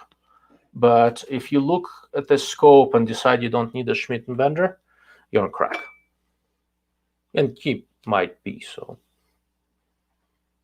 Oh, there we go. And Mr. Slavgans with some background information. If you get 25% affiliate commission on Arken, that's exactly what's going to happen. So if you ever see me start hawking Arken scopes really, really hard and tell you that I will choose my Arken over my Tangent Theta, that just means I signed up for the affiliate program. Yeah. Ilya is playing his greatest hits on T-Rex and Valdado. No, these are not the greatest hits. I can do better. All right, 10% on primary arms optics. Okay.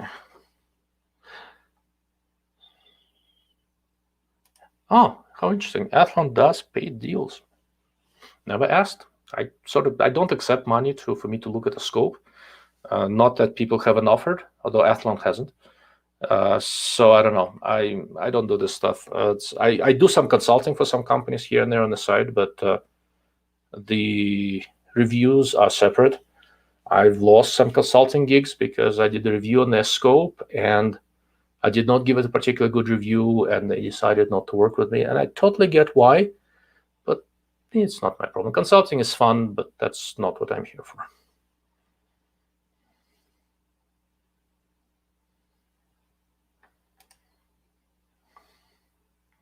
Leupold Mark V glass comes from three places: China, Japan, and US. Yeah.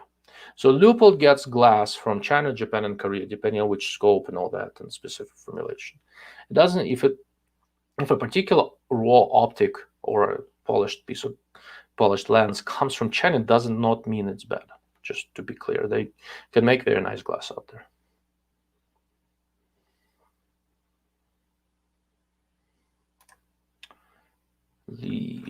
If there is one thing that I have learned from Ilya, it is that each scope should be taken on its own merit, regardless of brand or even line.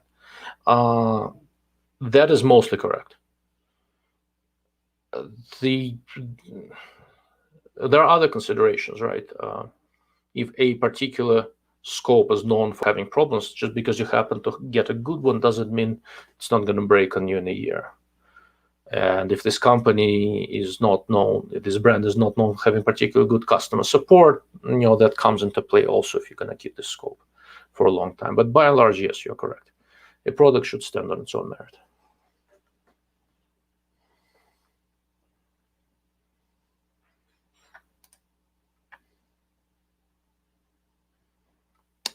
What about Hensoldt scopes? Hensoldt makes very nice scopes, but Hensoldt does not give a rat's ass about the commercial market. And the day scopes is such a fraction of a percent of their business. Hensoldt is a large military equipment company that unless they're going for military contract, they're not going to do shit. So for the civilian market, I generally don't recommend Hensoldts. They're nice scopes, and the new ones are grossly overpriced. Customer support. Yes, your optics report them. They support you, but Hensoldt, the company in Germany, repairs take forever. I don't know. I'm not enthusiastic about Hensoldt in the civilian market space. Drew, I used to do import-export, and if folks knew how manufacturing is done in Asian countries to mimic their big four manufacturers, they would understand more of the why. Okay.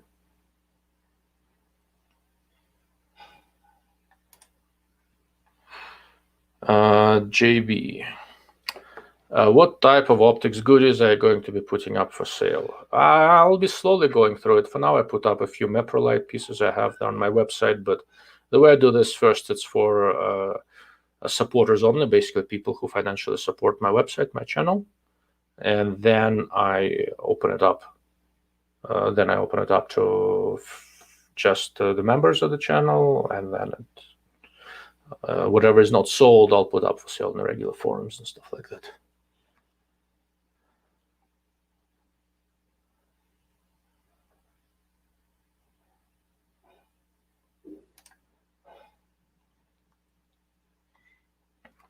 A Chinese company in one building can be making toothbrushes in one corner, machining parts for something else in the other corner, printing coloring books in another. Not all eggs are in the same basket.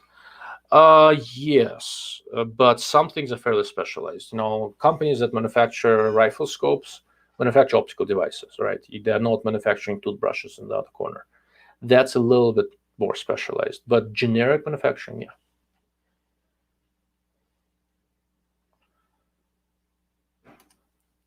Where's Omaha Knife live show? Is kidnapping an option? I don't know. Curtis has a lot of knives and guns and stuff. I don't know if I'd want to try to kidnap him. He's been pretty busy. I'll remind him and see.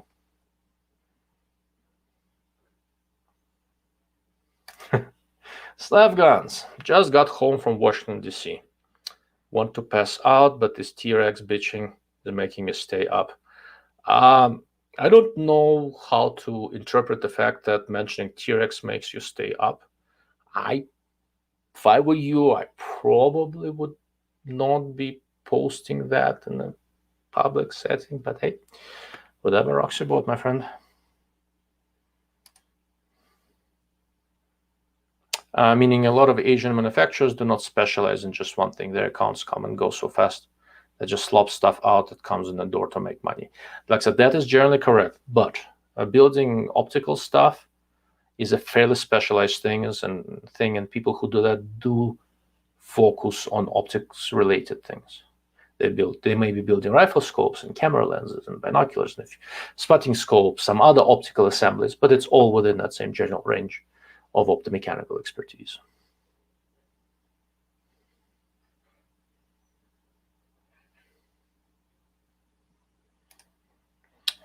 Has anyone tried mounting a microtransparent TFT display inside a traditional scope as opposed to ATN, for example? Would that allow more actual scope clarity but keep display info? Yeah, that's been tried a couple of times here and there. There are a few different ways of doing this. It does diminish optical performance through a scope to some degree, and the more common way of doing this is using a projected display and beam splitters, and there are several products like that making their way to the market. Some are already out, and I think we'll see that more and more.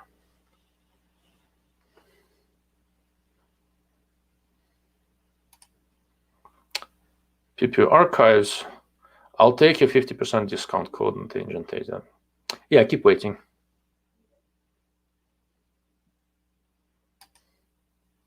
Slav guns. No, Ilya, I'm staying up to see you rant. If that is keeping you up, that's even more disturbing. For me personally, more disturbing.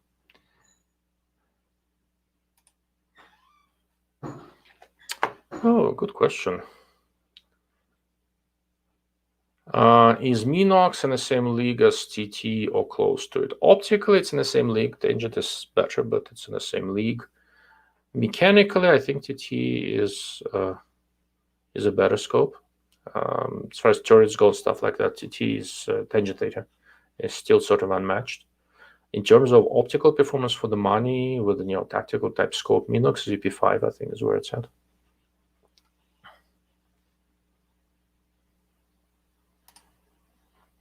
A lot of military contracts in LGBTQ plus diversity coloring books these days. Yeah, I bet.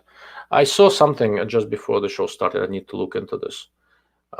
There was something happening that some military brass were going to force the troops who refuse the COVID vaccination into a dishonorable discharge. I hope that's not the case. A couple of GOP lawmakers seem like they're trying to push a bill to say you can't do that, but I need to look into the story. It's a different kind of military. I'm not sure I like what I'm seeing. Any progress yet in getting thermals for a future comparison? I started looking at some. Like I said, I've got the Leica Colinox view inside here that I just received a couple of days ago. I'll go shoot a pig with them and see. There's some other stuff hopefully coming. I've looked at Envision and I've looked at the Trigicon, Reaper, and Hunter AR. In a few months, I'll try to look at a few more commercial available ones and see if I can make sense of this landscape.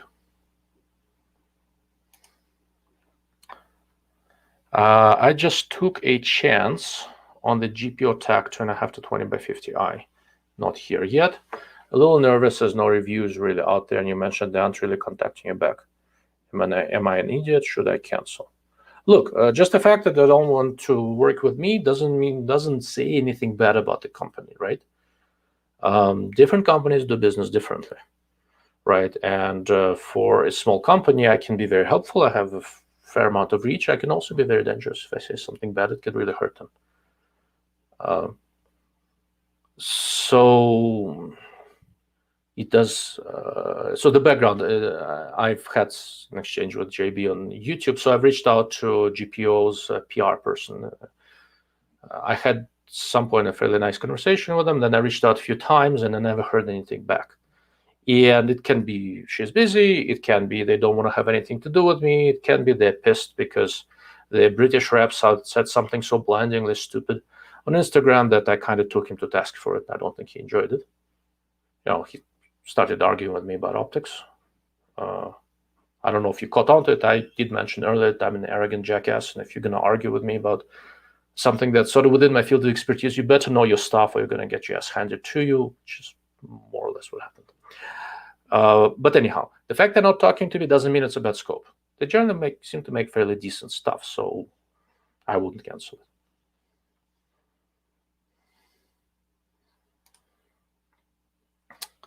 I would enjoy seeing Slav Guns drunk. That would be so much fun to watch both of you ranting about stuff you normally wouldn't due to your polite nature. Oh, so you think I'm drunk? No.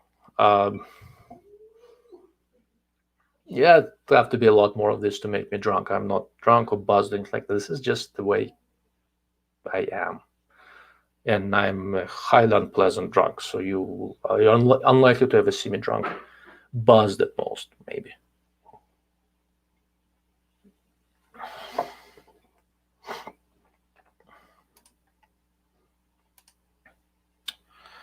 Any and all German manufacturers seem Nazi-like towards providing civilians with consumer service and products on any firearm-related stuff.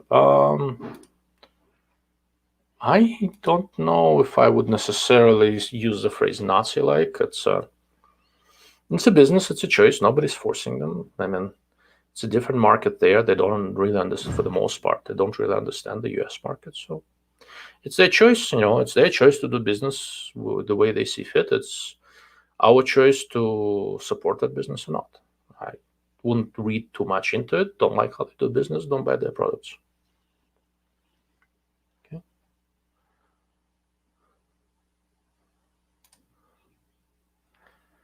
Okay.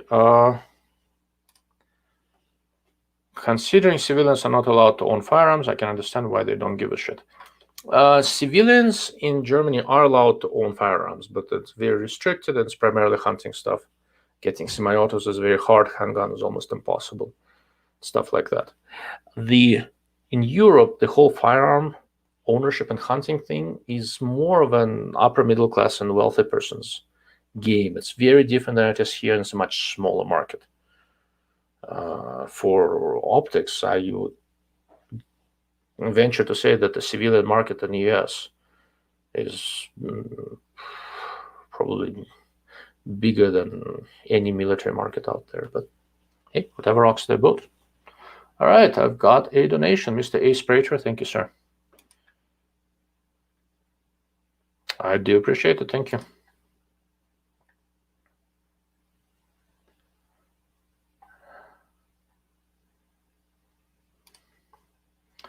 Slav Guns, good thing I don't get drunk. I become brutally honest when I'm tired. Yeah, I get a little bit edgy when I'm tired. I've been drunk enough times in my life to firmly conclude that this is not something I should ever do again. Definitely not on a regular basis.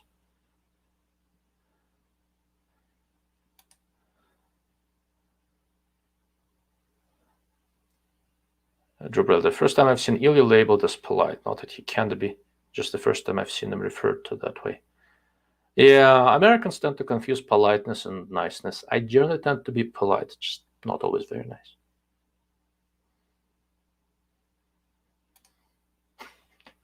Two Slavs walk into SHOT Show and go, yeah, we're going to have fun at SHOT Show.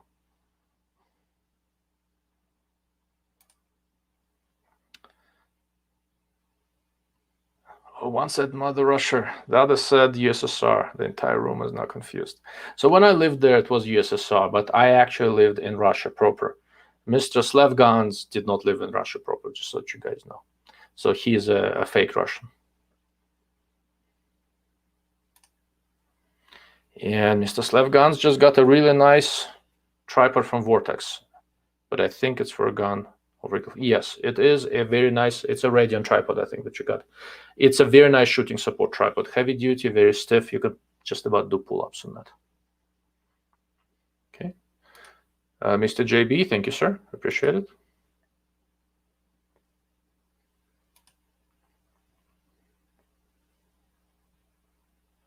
That is a very, very good phrase.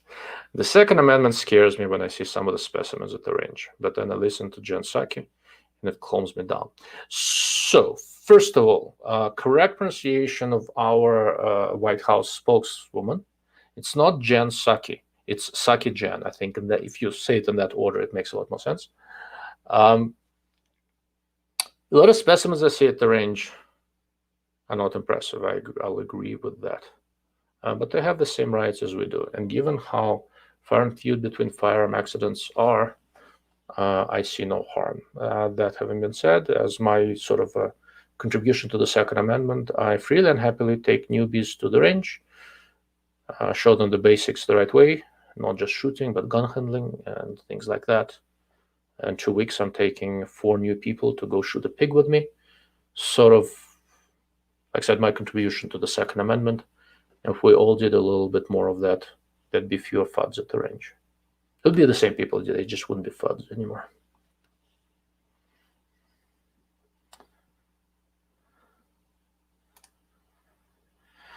Who makes a good 3 to 18 power in a low 20-ounce range?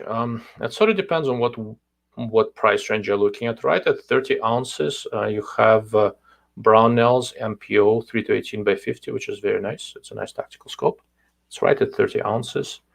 Optic makes a 3 to 18 by 50. It's actually not bad. It's part of the Optic 6 line. As you go higher up in price, there are some that are kind of similar. Tractoric 4 to 20 by 50. I think it's about 32 ounces. That is quite good. One of my favorite scopes of the type, but that's serious money, is a Tangent Theta 3 to 15 by 50, and that's about 27 ounces. There are Leupold Mark V 3.6 to 18 by 44 is very, very nice, about 26 ounces. So tell me a little bit more about how much you're looking to spend, and I'll see if I can come up with a recommendation.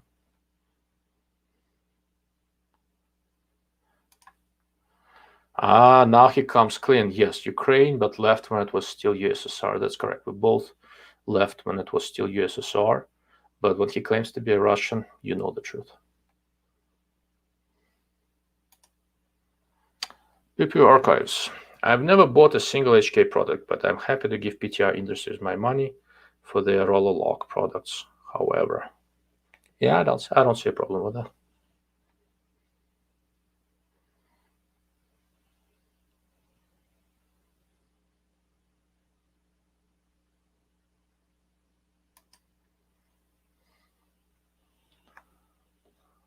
My contribution to the Second Amendment is arguing with liberals on LinkedIn. Yeah, I don't know how much that's contributing, but more power to you. Yeah, he said low 20 or 30. He said low 20s, but I read it as high 20s. Leupold Mark V is 26 ounces at 3.6 to 18 by 44. Low 20s, if you want front focal plane, is kind of hard to find. If you're okay with second focal plane, Leupold VX6 3 to 18 by 44 is very nice. If you don't need to go all the way down to 3, so my current favorite scope, in many ways, at least for the money, is a Vortex Razor HDL HT. It's 4.5 to 22 by 50. That's a front focal plane, and it's about 21 ounces. And that one I like very much. I liked it so much. I have one. I'm getting a couple more. So, Lee is bringing up the Trigicon 3 to 18. There's a 3 to 18 by 44 that's in a low 20s range. I think it's 24, 25 ounces, something like that. First gen Sig Tango 6 is more or less the same design. SWFA 3 to 15 by 42 is 22 ounces. SFP is not, I don't think it's made anymore, but front focal plane is. It's an older design. It is quite nicely robust. I wish it had reticle elimination, but it's a nice scope.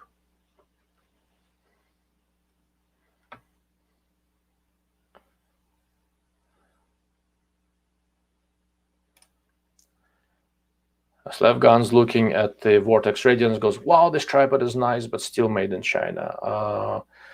Yeah, I think it's the same thing as a Leo photo tripods.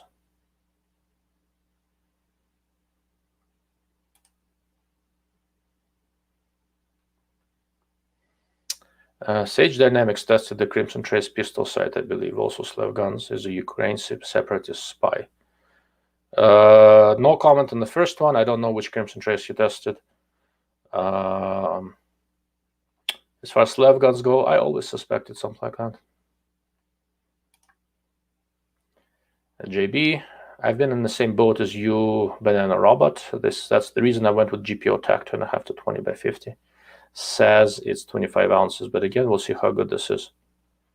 Have a mind to send it to DLO for a quick review. Anything comes to me is not that quick, so but we'll see. When you get it, let's talk. I don't know what to make out of it, right? So GPO first started out, so it's a company called German Precision Optics. I don't actually make anything in Germany, almost anything. The first product line was scopes were generally made in Japan, and then they would ship them to Germany. In Germany, they would add the electronics, the reticle elimination stuff like that. And that's it. That was only German, and they do quality control in Germany, but they were Japanese-made scopes. The newer product line, there's the Spectra scopes of all sorts. Now these it's the same basic idea. Except instead of Japan, these are now Chinese scopes. And I don't exactly know who OEMs them, but specs look somewhat similar to the US Optics TS20 and that general range of devices. And I've seen that core design from a couple of different makers. Some do well with it, some not so much. So I don't really know what to expect from that GPO TAC, but it's basically optics and mechanics is all done in China, I think. Then electronics edit in Germany, QC'd in China, or go back China or something. But it's basically they design electronics in Germany, and everything else is for the most part done in China. It doesn't mean it's necessarily bad, but you know.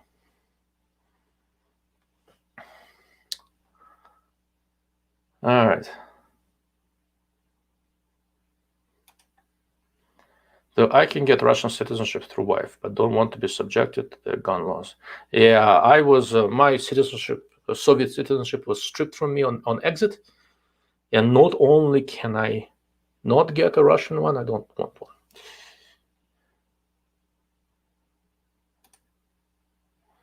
Drew Bradley, can I be a Polish spy that for once doesn't make mistakes as bad as Mr. Bean? I want to be a spy. Yeah, you should talk to Slav Guns about that. That's his department.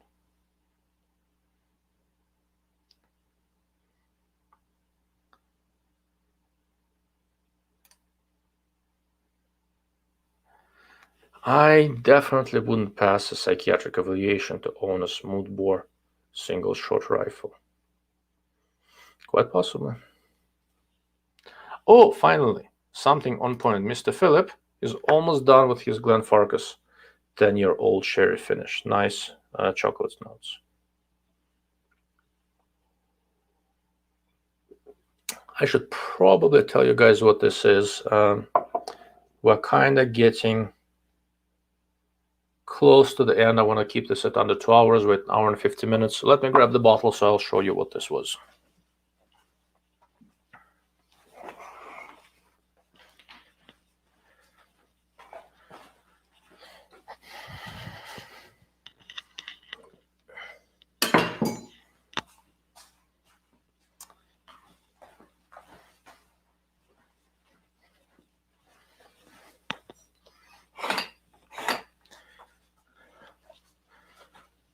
All right. It was not Papa's Pilar, although Drew was suggesting that. This is apple brandy from a place called Mount Vernon Distillery in Virginia, at a place appropriately called Mount Vernon. So if you guys have not been there, it so happens that my work takes me to DC and Northern Virginia a good bit.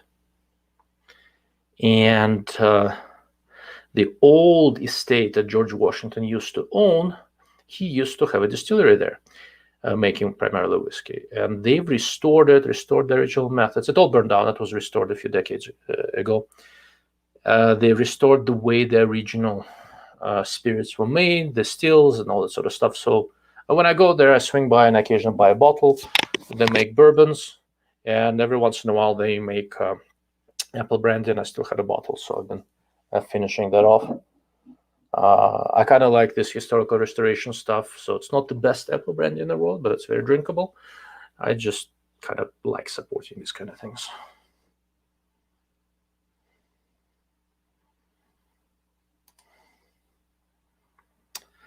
Slav guns. You know, when you drink on every live stream, people will think you're a drunk. And no wonder why everyone thinks Slavs are all drunks and polar bears walk the streets. In some places in Russia, polar bears do walk the streets, and I'm not a Slav. Slavic is ethnicity, and I did a genetic test, right, with 23andMe, and it turned out that I am, not unexpectedly, 99.5% Ashkenazi Jewish and 0.5% Native American. That means that I'm very, very Jewish. 2, I have nothing Slavic in my in my genes. And 3, I'm more Native American than Elizabeth Warren. Just saying. Maybe I should go teach at Harvard.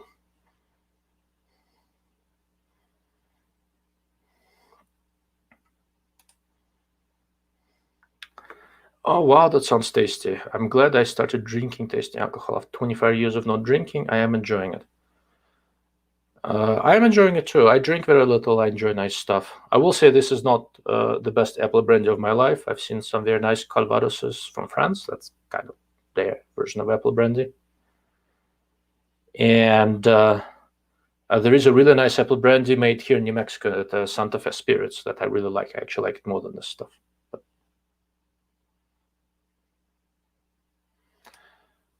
Mr. Pew Pew Archives. I'm not much of any drinker, but apple sounds like the happy constant drunk. Yeah. Give it a shot. Oh, Joe's here. I didn't realize Joe was here. Having a drink live is the most American thing ever, and I will drink to that.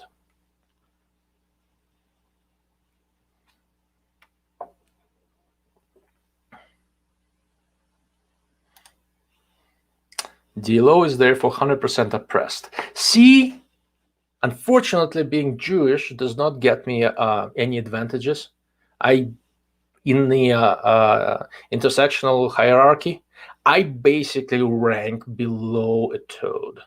As far as they're concerned, nobody's as much of an oppressor as I am. So I'll try to flash my 0.5% Native American card and see where it gets me, but I'm probably a little bit too pasty white for that.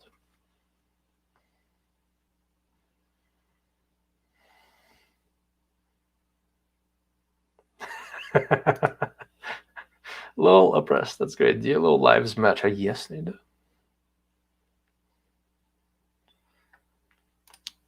Slavs are considered people of color. He's ruling class banker Rothschild. No on the first one. Slavs are even more pasty white than I am. And I wish I was a Rothschild, but no. I'd be shooting a blazer if I was. Mr. Slav guns, yeah, same background. All right, gentlemen, we're almost at 2 hours, and we're not really doing anything productive optics-wise. It's hour and 54. At 2 hours, I'll shut this off. If you have anything you want to bring up optics-related, now's the time. And if not, I thank you all for being here and participating. I really do appreciate it. Thank you very much. I enjoy doing this, and I'll persist. I need to look at my schedule. Ordinarily, I do this every couple of weeks, but I might do one next week because I'm actually in town. And the week afterwards is when I'm going to go hunting. And where I'm going to hunt, I don't think I have enough reception to try to do anything live. If I have reception, I'll give it a shot, but don't count on it. So maybe I'll do another live show next week. And we'll see.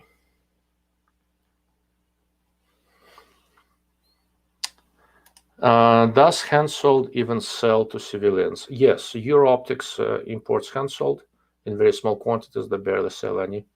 But as a civilian, you can buy their stuff, yes.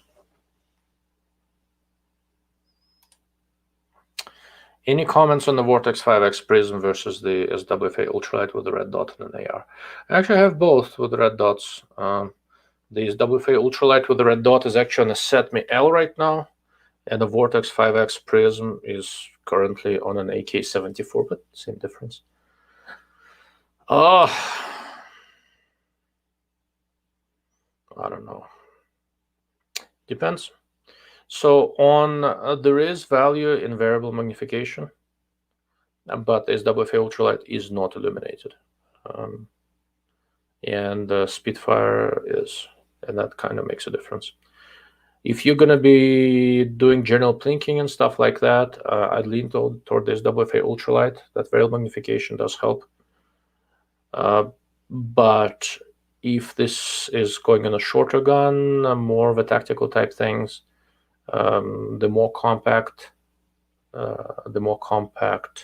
prismatic scope, I think, has an edge, especially in terms of balance. It's not any lighter, but the balance is different.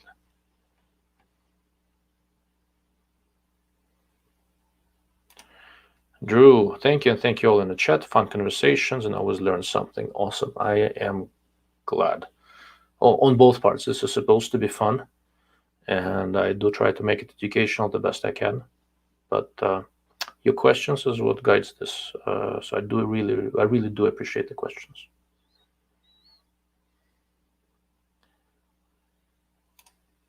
What scope has the biggest elevation adjustment? Depends on what kind of scope you want. For example, some of the compact March scopes have a ton of adjustment. I have a fixed power. Is this it? Yeah. So this is a US Optics fixed power 10 by 42 scope. I think it has like 45 milliradian of adjustment, which is very good.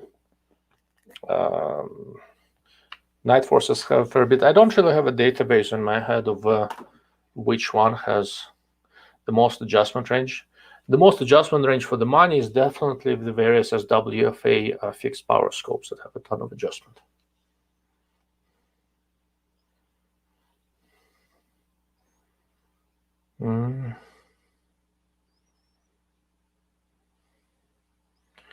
Wow, Cyclops Joe has, I assume this means 70,000 subscribers. That's huge. Congratulations, Joe. It's a big deal. That's really, really awesome. 100K is next. All right, Mr. Expert on Russian on Samagon is 75% Ashkenazi, 25% Slavic because of his grandfather's fault. Well, you know, it happens. Happens to the best of us. Sorry. Hey, Other Sigurdsson, how's Iceland holding up? I don't know. What are gun laws like in Iceland? I wonder. That's something for me to look up. Anyhow, gentlemen, we're at 2 hours, so I'm gonna wrap this up. There are some reasons to keep the video limit reasonable. If you guys are interested, post something in the comments, give me a topic, and I'll do another one a week from now. And other than that, like I said, thank you all for watching. Thank you all for listening. I really do appreciate it. Good night. And if you need to find me, you know where I am, darklordofoptics.com. Thank you.